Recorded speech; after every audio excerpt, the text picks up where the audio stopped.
di nuyu les internautes AMTV et les internautes Capsi TV comme ni koy Asma mu di defee rek l'ambassadeur ànd ak ndaanaan bu mag bi rek ñu koy wax Akran Ndiaye moom it bis ni ki tey l'ambassadeur laa koy wooye parce que tey comme may wax rek man ak moom a yem chaque jour ñu ngi ci sport ñu ngi ci football ak li nga xam ni rek mooy développer football Sénégal maanaam ci loolu rek la ñuy dox muy nit koo xam ne macha allah gis nañ ko ak engagement ak détermination bi nga xam ni am na ko tey nag li waral tey émission bi maanaam moom mooy contenu matière bi ñu yor moo bari xajuñu ci Bantamba TV moo tax dañuy obligé comme am nañ chaîne YouTube AMTV nekk en partenariat en collaboration sax laay wax ak Capsi TV l'homme social muy Habib Diop loolu tamit da ciy baax pour contenu yi nga xam ak matière yi nga xam ne moom lañ am pour le monde sportif ñi nga xam ne mooy sunu ay soppe di ñuy seetaan ñuy gën a gis liggéey bi nga xam ne ñu ngi koy def ci sport sénégalais ndaanaan maa ngi lay ziar.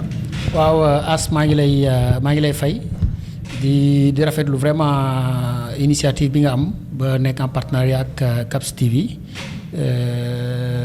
donc pour mën a di def sport bi comme ni ñu koy defee parce que xam nga yow yaay ambassadeur u football local bi.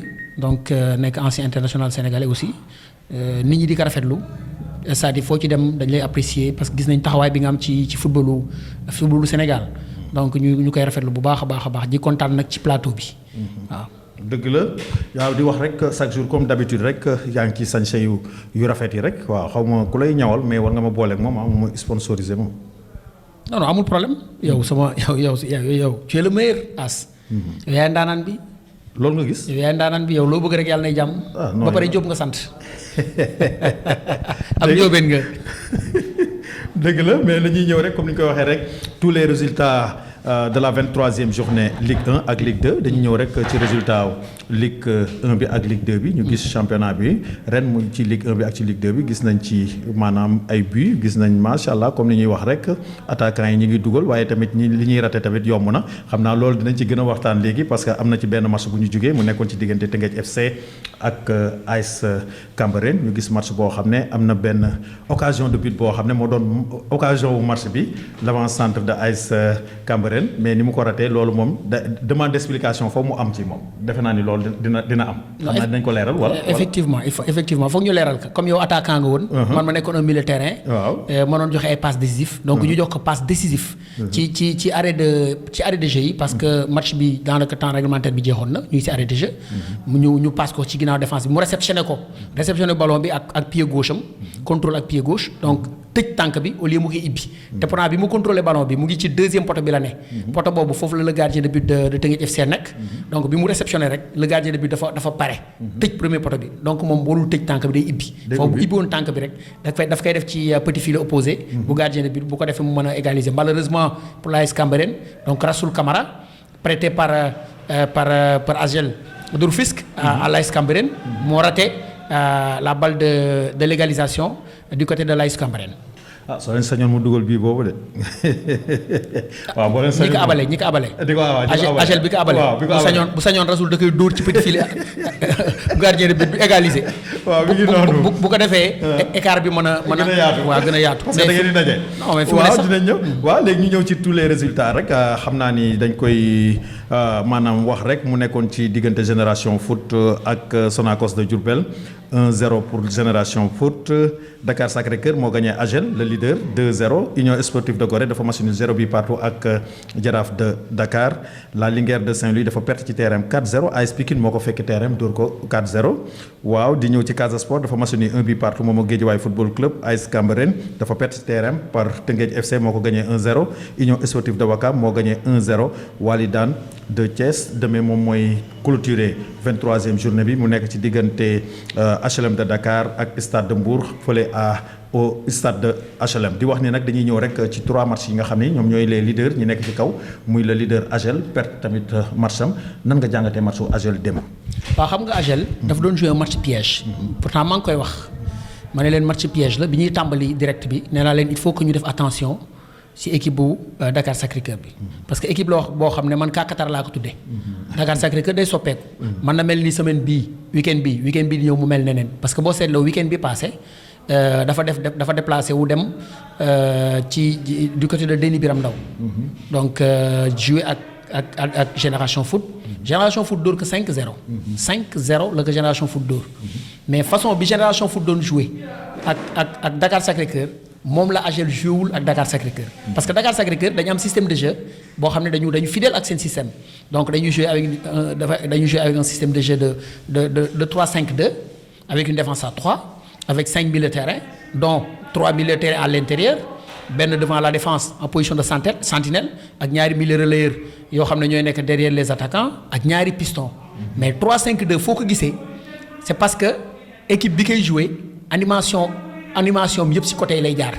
donc 3-5-2 boo koy jouer am ay pistons te pistons yi defuñu seen rôle amul animation dans les côtés système la boo xam ne kon jarul nga koy def dafay yàqu. 3-5-2 foo ko déggee rek équipe bu koy jouer ak yow même bu lay aspirer à l'intérieur c'est pour te contourner jaar ci côté yi. bu lay aspirer même bu la woowee à l'intérieur daf lay nax.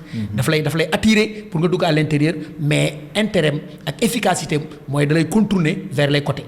animation bi mooy ñaari pistons yi donc ñooy def animation bi donc c'est ce que Dakar Sacré-Cœur a réussi hier face à AGEL de Rufisque le leader malheureusement pendant 45 minutes AGEL mënul woon comprendre xëy na système de jeu bi je sais pas parce que Taban c'est un grand tacticien. Taban daanaan la. donc am na habitude en général bu adversaire bi indee dara dina jéem a xool na lay def ba déjouer ko. malheureusement pour moom démb pour Dakar Sacré-Cœur ressortir ballon bi dafa yomb te pourtant AS 3-5-2 moo gën a neex a contrer. système bu neex a contrer la. système la boo xam ne bu doxee. ça peut faire l'affaire de l'équipe bi nga xam ne moo ko mettre en place. parce que système la boo xam ne démb Dakar Sacré-Cœur ni mu ko doon jouer daf ko réussir dañu am trois défenseurs centrales. mais bu ñuy remonter bu ñuy yéegal ballon bi. Dakar Sacré-Cœur bu yéegal ballon bi. axe gauche bi ak axe droit bi. dañuy def ndànk maanaam axe gauche bi axe droite bi dañuy ibbi kii day dem côté droite kii dem côté gauche mais axe bi nekk à l'intérieur le capitaine. moom day dugg ci intérieur de jeu bi c'est-à-dire ci cœur de jeu bi comme milieu terrain. bu ko defee ñaar ñi ñoo mën a yéegal ballon bi nekk bu duggee ci milieu terrain bi dañuy nekk 4 ci milieu terrain bi au lieu de 3. léegi nag bu defee loolu bu ñu passé axe gauche wala axe droit rek day duggaat à l'intérieur ligne de 3 bi feeñaat est-ce que yaa ngi may dégg. maa ngi déglu bu baax dama ne ñoom bu ñuy yéegal ballon bi. axe gauche bi. ak axe droit bi dañuy démarquer. mais axe bi nekk à l'intérieur. day dugg ci cœur de jeu bi. ci milieu terrain bi lay dugg. créer surnombre foofu ñu nekk 4. mais bu ñu passé dès l'instant ñu passe axe gauche wala axe droite rek. moom day duggaat à l'intérieur défense à 3 bi formé waat. léegi moment bi muy formé nag dañu am un joueur boo xam ne c'est un milieu récupérateur. ñeneen ñi di ko wax Timis Ndiaye ñeneen ñi di wax Pape Ndiaye. mu nekk le milieu récupérateur le sentinelle. xale bi dafa élancé xees. c'est-à-dire dafa amul blessure moo tax mais bu doon blessure bi doon na am sélection U20 doon na am sélection ci équipe locale bi. mais malheureusement bi muy période bi ñu ko waree sélection dafa amul blessure. blessure boobu nag moo indi rupture bi. mais xale boobu ci moom la ñuy jaar mu orienté jeu bi jox ko le milieu un autre milieu de terrain un gaucher bu nekkoon à l'intérieur pourtant c'est un jeune joueur. mais dès l'instant ñu jox ko rek moom li muy def mooy day orienté jeu bi tëb milieu offensif bi dem ci piston gauche wala piston droit. pour gars yi def animation. donc loolu nag circuit boobu nga xam ne moom la AGEL waroon tëj moom la tëjul mais pour nga tëj ko c'est facile donc day bu Dakar Sacré-Cœur yoree ballon bi 3 attaquants wu AGEL ku ne da ngay dem jëli benn défenseur central. gis nga bu fekkee kii dafa ibbi gauche kii ibbi droite da nga bëgg ñuy tëb ligne bi quoi bal bi bañ a am départ. dama ne bu fekkente ne ñoom dañu axe gauche bi dafa ibbi à gauche. axe droit bi ibbi à droite. attaquant comme AGEL 4-3-3 la doon jouer. attaquant bi nekk à droite day ñëw jël axe bi. ki nekk à gauche dem jël beneen axe central bi. attaquant axial bi bu kii duggee à l'intérieur day dugg à l'intérieur ànd ak moom jël ko bu ko defee 3 militaires yi ku nekk jël kenn. men to men da nga bëgg obligé pour ñoom ñu jéggi ligne. loolu mooy men to men bu boobaa. même les pistons. latéral droit ak latéral gauche AGEL muy Souleymane Cissé ak Ndaraw Sarr ñooy yéeg ba ci piston yi marqué leen bu boobaa ñaari attaquant wu Dakar Sacré-Cœur yi ñaari attaquant la ñu am ñaari attaquant yi ñaari axe central défenseur central yu AGEL ñoo leen di jël mais pour goal bi. retrouver attaquant yi day jafe. waaw moo tax ma ne la foofu da ngay obligé pour mu dégager. mu def verticalité. te bu ko defee. AGEL lay avantage parce que ak central u AGEL. ñoo ëpp gabarit que ñaari attaquant wu Dakar Sacré-Cœur yi. ñaari attaquant Dakar Sacré-Cœur c'est 2 attaquants yu am centre de gravité bu baax malgré c'est des très bons joueurs c'est d'excellents attaquants dañuy bouger capable de prendre l'intervalle capable aussi di jël li nga xam ne mooy profondeur bi. mais malheureusement pour équipe bu AGEL comprendre ñu système bi nan lañ koy contenir comprendre ñu système bi nan la ñuy fexe ba déjouer équipe bu Dakar Sacré-Cœur. Dakar Sacré-Cœur était à l'aise, c'est des académiciens, ils ont été formés pour jouer au football. Et ils savent jouer au football, des jeunes joueurs. Mais tamit dama gis Dakar Sacré-Cœur dafa mel ni dafa jàng AJEL te AJEL jàng ko parce que dañuy xool depuis daaw seen ay match dafa mel ni dañ leen di créer problème. Non daaw dañu jouer aller match nul. waaw retour bi Dakar Sacré-Cœur gagné ko 3-0. waaw. ren aussi noonu la demee. waaw moo tax ma wax la daaw 3-0 la ko da leen a xam te yéen xamu leen ko 2-0. waaw non Dakar Sacré-Cœur dafa am système de jeu boo xam ne boo ko comprendrewul. mu rey la 3-5-2 bii dafa mokk. boo xamul noo koy contenir xamoo noo koy contrer daf lay gagné koo mën a doon mais li ma la wax ni moo koy contrer. moo koy contrer mais tey boo leen obligé woon ñu def verticalité benn ñaar ñu dominer leen dans les airs. dominer leen ci duel dañuy soppi. dañuy ñëw plan B. parce que loolu du seen fort parce que en tant que équipe bu académie xam nga ni moom ci ay sorties de balle la ñuy jouer ak ci possession te gis nañ comme ni ñu ko waxee rek ñu ñëwaat rek ci AJEL parce que AJEL constance bi ñu doon gis ci moom bon mi ngi xaw a wàññeeku et puis tamit gis nañ tamit le meilleur buteur muy Mohamed Diop tamit am génne par carton rouge tamit donc nekk na loo xam ne tamit 2 défaites ngeen ci am laa bëgg a wax. effectivement parce que Mohamed déjà. il était esselé c'est-à-dire bi muy jouer durant première période bi yëpp c'était Mohamed contre 3 défenseurs centrales. loolu du sotti.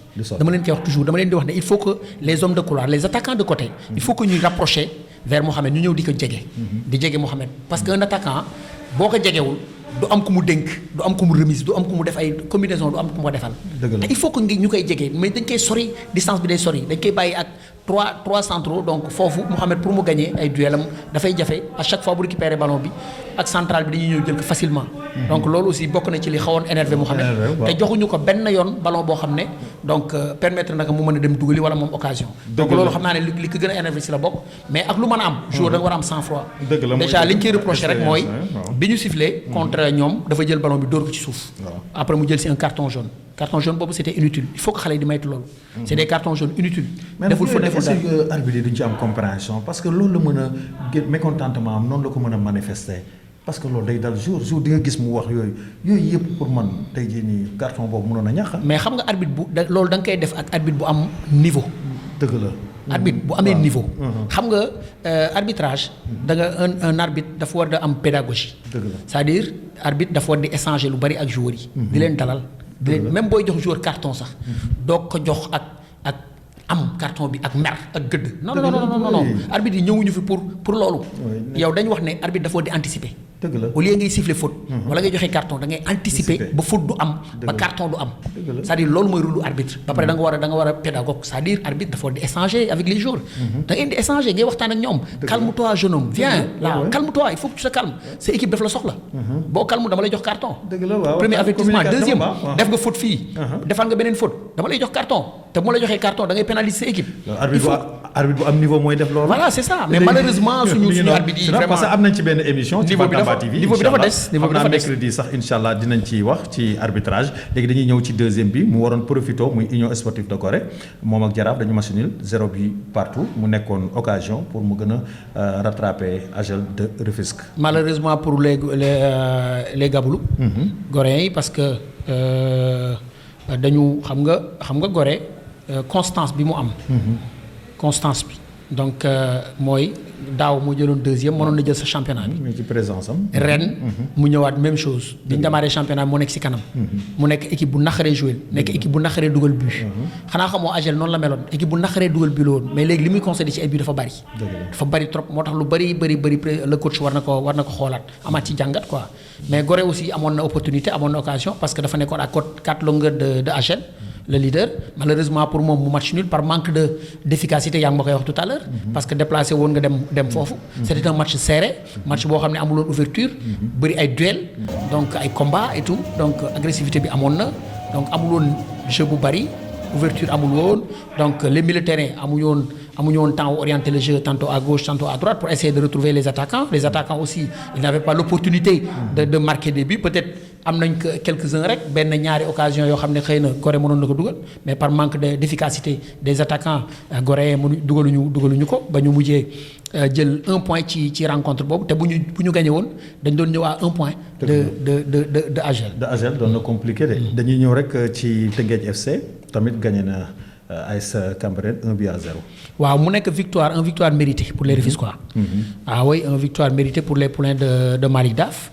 L'équipe de Babacar Ndiaye, le président Babacar Ndiaye nga xam ne takkine nañu lu ne wax nañu ko tey man ak yow mais dañ koy muñ rek suñu frère la xam nañ ko bu baax moom dafa mën a tooñ mais Tëngéej tey bi mu ñëwee boo seetloo li mu mettre en place aussi Tëngéej dafa déplacé wu ñëw Cambérène mais bi mu ñëwee li mu mettre en place système bi mooy Tëngéej dafa bëggoon gagner parce que boo seetloo Tëngéej 4-3-3 la indi mais 4-3-3 bi bu Tëngéej di défendre rek lay feeñ mais Tëngéej buy attaqué 4-2-4 ngay gis parce que l'autre militaire le milieu offensif créateur qui était derrière l'attaquant de Tëngéej FC il avait vraiment l'habitude de mu nekk ci même ligne que l'attaquant axial donc boo xoolee ñoom ñaar ñu nekk ci même ligne plus les deux attaquants de côté dañu nekk 4 devant donc ak deux milieux de terrain yoo xam ne bu fekkee Tëngéej mooy attaqué dafay am un milieu de terrain sentinelle devant la défense muy Dame Diop moom lañ jox carton rouge le capitaine de Tëngéej FC. ak un autre milieu de terrain boo xam ne moom mooy nekk le milieu mooy nekk le relayeur. entre Dame le milieu récupérateur et l'autre milieu offensif créateur qui est derrière l'attaquant. donc dañuy nekk une équipe offensive. noonu la Tëngéej doon jouer match bi parce que dafa bëggoon coûte que coûte gagner match bi. pour que mu mën a réduire écart bi am entre moom. ak leader bi ak deuxième bi. dëgg la te il a réussi. donc bii bi mu dugal dara amu si. ñële nag dugal nañ aussi bii boo xam ne ñoom ñu ngi koy réclamer. Cambérène nee nañ bii bi dugg na. comme Agel bii bi mu jël démb. donc dugg na est-ce que franchir na ligne bi est-ce que franchir na ko ou pas. arbitre bi accordé na ko. arbitre central bi accordé ko mais arbitre de touche bi. moo yëkkati drapeau insisté ne bal bi dugg na. bii bu Cambérène arbitre central bi jëlul initiative waxu ko arbitre de touche bi aussi. waxu ko assistant numéro 1 bi waxul yëngalul dara. te pourtant stade bi ñu bëri ñu ngi wax ne bii bi dugg na wala duggul loolu ñoom xëy na ñoom ñoo ko mën a leeral wala xëy na bu ñu amaatee image yi ñu ralentir que mën nañ ci am ay leeral.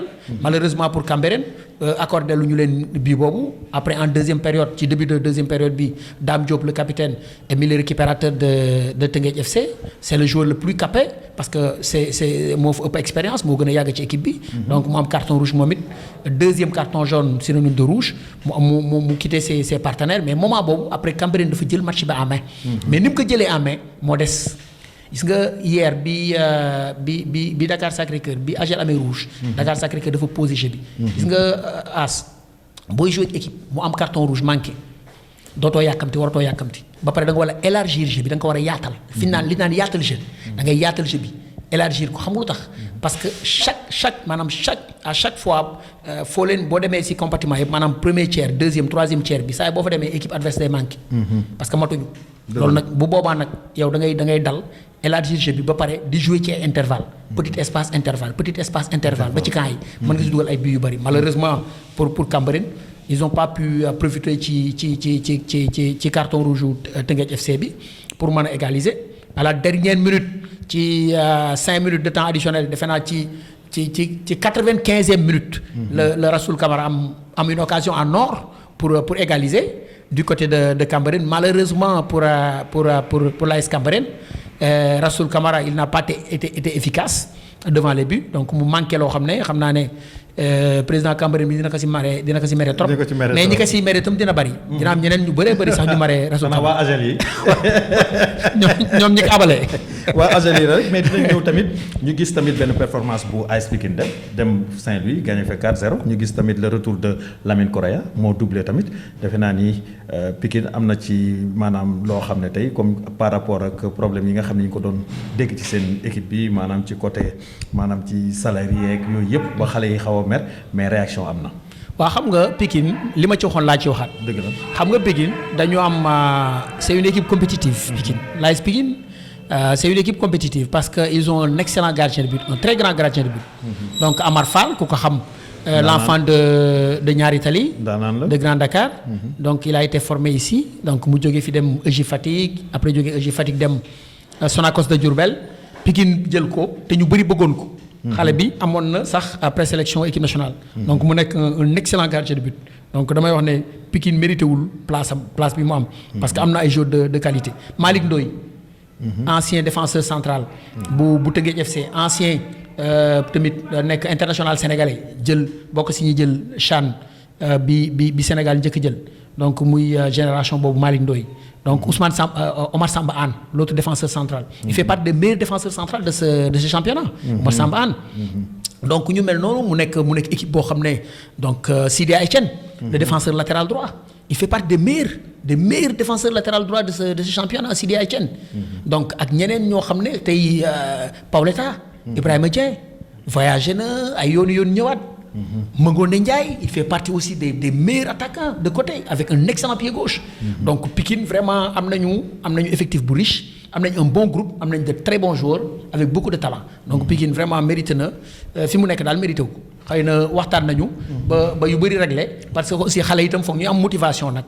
foog xale yi di am motivation quand même. dëgg la ay salaires yi foog muy teel a ñëw waaw motivation bi aussi prime de match yi tamit nañ koy doubler. donc mu nekk ay prime de motivation. waaw loolu c'est important mënut a ñàkk. non c'est important. waaw mënut a ñàkk comme ni mu ko waxee rek prime yi foog mu ñëw parce que motivation dafa baax ci un sportif. particulièrement sax ci joueur de football maanaam dafa am loo xam ne dafa bokk ci li nga xam ni moom mooy tax xale bi di gën a mën a xarañ ci biir terrain mooy motivation te motivation defe naa ne xaalis koo ko jox mu jóg. loolu moom xaalis dafa neex. dafa neex de ah. day motivé. waaw dañuy ñëw rek avant ñuy dem ci dernière maanaam question bi moom la bëgg a poser rek dañuy dem ci rek résultat yi nga xam ni moom la ñu am tamit ci Ligue 2 mu nekkoon ci diggante AS Douane muy 23e journée dafa match nul 0 but partout ak Duc Teranga SC dafa match nul 0 but partout ak SMI FC Amitié FC moom it dafa match nul ak Thiès FC mu nekkoon derby région de Thiès Jamono Fatick dafa match nul 1 but partout ak Ndiambour de Louga AS Bambey match nul 1 but partout ak AS Saloum Port Autonome de Dakar moo gagné NGB 2-1 Jambar Football Club moo gagné 1-0 AS Kaffrine suba la Oslo di jouer ak Guelwaar Football Club gis nañ comme ni ñu koy waxee rek SMI le leader dafa match nul 0 but partout ba léegi rek mi ngi ci tempo bi daanaka moo jiitu. non xam nga SMI dafa am constant. dafa am constance parce que xam nga c'est une équipe dama la wax ne c'est une équipe très jeune. c'est une équipe très jeune avec des jeunes joueurs. mais c'est une équipe joueuse aussi. c'est une équipe joueuse c'est une équipe qui aime jouer et qui savent le faire aussi SMI boo seetloo l'année dernière faux pas bu ndaw la def moo ko tere yéeg ci championnat élite bi mais il était bien parti mais gis naa ne mu ngi ci tempo bi ren bëggu ko bàyyi. donte AS Douane mu ngi ci ginnaawam. te ma signalé na ne Ligue 2 ak Ligue 1 sorianté wuñu. AS Douane moo éliminé AGEL ci coupe de la Ligue bi passé. ñoo on était ensemble. waaw am nañu un bon groupe. te groupe boobu boo seetloo mooy U20 yi. donc am nañu droit à 3 seniors. Jambar FC aussi moo éliminé Teungueth FC. jeudi bi passé coupe du Sénégal Jambar moo ko doon 2-1. moo ñëw en déplacement à Ngalandou Diouf éliminé l'équipe de Teungueth FC. donc moo lay wan ne Ligue 2 bi ak Ligue 1 bi sorianté wuñu trop donc mën nañu rivaliser. donc ba pare Ligue 2 sax moo gën a metti Ligue 1 parce que Ligue 1 boo jëlee 10e mën nga maintien alors que Ligue 2 moom foog nga jël premier ou deuxième pour mën a monter. dëgg la comme li ñuy wax rek actualité oblige Ada Fass daan na Eumeu Sène jël bu rëy. waaw xam nga mag la ak xale. yaa ngi koy waxtu sànq. gis nga mag mën na am maas ni tol nu ko neex te du nekk doole. loolu leer nga wax. xam nga denc bu yàgg. dafa am denc. mën naa yàgg lool. mais boo fa ñëwee mën nga faa bañ a fekk la nga foogoon. dëgg la lu leer dégg nga fi may waxee. maa la dégg. waaw. mais denc bu nëb rek. waaw kay mën na yàqu ci biir te doo ko xam. donc mais nag Eumeu li ko dimbali mooy dafa am hygiène de vie. Eumeu mën na bëriwaat ba si kanam. te xam naa ne li ma jot a gis ci combat bi pour man yàkkamti sax moo daan Eumeu pour man forcing mais tey Eumeu Sène bu mook Ada Fass dafa waroon bàyyi bëri bi ak Ada parce que Ada mooy xale mooy ut si. amul excès de confiance. foofu laa lay waxee amul fu ko booy bi di jaar. xam nga ñu bëri dañ doon wax ne dañ doon wax ne Eumeu Sène Ada Fass bu jàppanteeg Eumeu Sène amul chance ci combat bi ñëpp loolu la ñu waxoon. parce que Eumeu mbër kaata la. dëgg la Eumeu yaram bi yëpp ay bëre. mais li ma gis image bi ma gis pour man. Eumeu dafa forcé moo tax mu daanu. mais caxabal boobu ci suuf rëy na. waaw non xam nga caxabal. xam nga bi Eumeu Sène di daan Balla Gaye daf ko caxabal mu dem ca poqataanu tànk ba. waaw ca kaw. la ko caxabalee. mais bii Ada ci tëssanu Eumeu Sène la roof caxabal bi ba pare bëmax ko. ba pare bëmax ko. boobu nag moom c'est-à-dire bi ñu jàppantee ñoom ñaar Eumeu Sène di uti ji ngemb di seet fu mu jàpp di pousse di forcer boobu Ada mu ngi ko teg da ka ndengeñ. daf ko ndengeñ pour mu bëyee ñëw. mais li Ada di ndengeñ ñëpp mu ngi xool suuf Eumeu Sène. bi Eumeu Sène yëkkatee pied gauche am teg ko ci pied droit wu Ada mu jege ko. Ada dafa siggi taf Eumeu Sène si wetam. daal di wàcc tësën bi tekk ci tësënu Eumeu Sène ca xabale ka ca suuf ba bëx ko. ndaanaan baa ngi foo ko woo mu ñëw tout terrain la comme di wax foofu tamit dinaa ci def dama ci am benn jàngat parce que moom nga débuté mais tojoo ko carrément te dama bëgg rek ñu xam ne ñu ñuy seetaan li ñuy wax ci football mën nañ ko wax ci làmb parce que ay bërekat lañ woon. parce que souvent dama doon wax sama doom ak sama beneen xaritu rak ne leen ci côté doole musculation ci xale ak mag. parce que nee naa leen xale parce que dafa doon gis Eumeu Sène comme. muscle yi muy kiiwee masse beeg yooyu quoi. ma ne leen masse ak doole du benn. ma ne ko boo nekkee xale dem di yëkkati ay weñ di wut doole lépp loo fa wut ci doole day nekk doole day ñëw ci yow. mais bu nekkee mag ngay dem sa glace rek mooy développé parce que mën nga jekk nii rafet mu gis mu niin nga kii ñu defee ni doole la fekk loolu defe naa ni wute na moo tax boo ko gisee comme ni nga ko jàngatee léegi ci combat bi boo xoolee ni nga ko waxee cabaxal bi ci tëstan bi ak bumax bi nga xam ni aada li ñu doon wax doole boobu moo nekk ci moom est-ce que tey aada wanul ni moo ëpp doole Eumeu Sène parce que yàgg na ko wax. non mën na ko sax bañ a ëpp doole. mën na ko ëpp doole mais mbër am na foo xam ne boo ko fa yeggee. du doole am na foo xam ne boo fa yeggee mbër. dootu si mën a génne. dootu ci mën génn. déedéet Modou Lo kenn mbëru tànk la kenn dàqu ko bëree tànk ci làmba ji. kenn mënu ko si. ñaata yoon la Eumeu Sène jël tànkam. mënu ko tuuti daan. ñaata yoon la ko jël Birahim Ndiaye ne Bécaye Alaaji Bécaye mu ne kat loolu daanul Modou Lo du ko daan de mu jël na ko ñetti yoon tegaat ko. dëgg la mais bi ko Sa Thiès na cas. dafa ànd ak action. fam ko yegg sori lool. cas ba wóor waaw. non déggoo li ma la wax dafa ànd ak action bi mu ko jëlee taxawul. xam nga Eumeu Sène da ko doon yëkkati di taxaw benn place. mais Sa Thiès da ko jël dafa jël tànk bi ba pare téyewaale hanche bi. ba pare wéer ko dooleem. continue action ba mu jaaxaan ba mu jaaxaan. Ada Fass tey bi mu déggoo li ma la wax Eumeu Sène dafa jàppanteeg aada. di seet fu mu jàpp di forcer ba mu doon ëmma damay bàyyi làmba jeeg Ada Fass. dinaa ko cokkaas reculer. di ko reculer public bi li ko indi. galvaniser ko xale la deretu xalem daw. mu daw wut si ma bu dawoon song Eumeu Sène ma juumloo ko Eumeu Sène mën na ko juumloo daan ko. dëgg la mais bi ñu jàppantee. Eumeu Sène gësam na aada gësam xam na ne aada tam am na dara. aada. entraîné na combat bi daf ko préparé.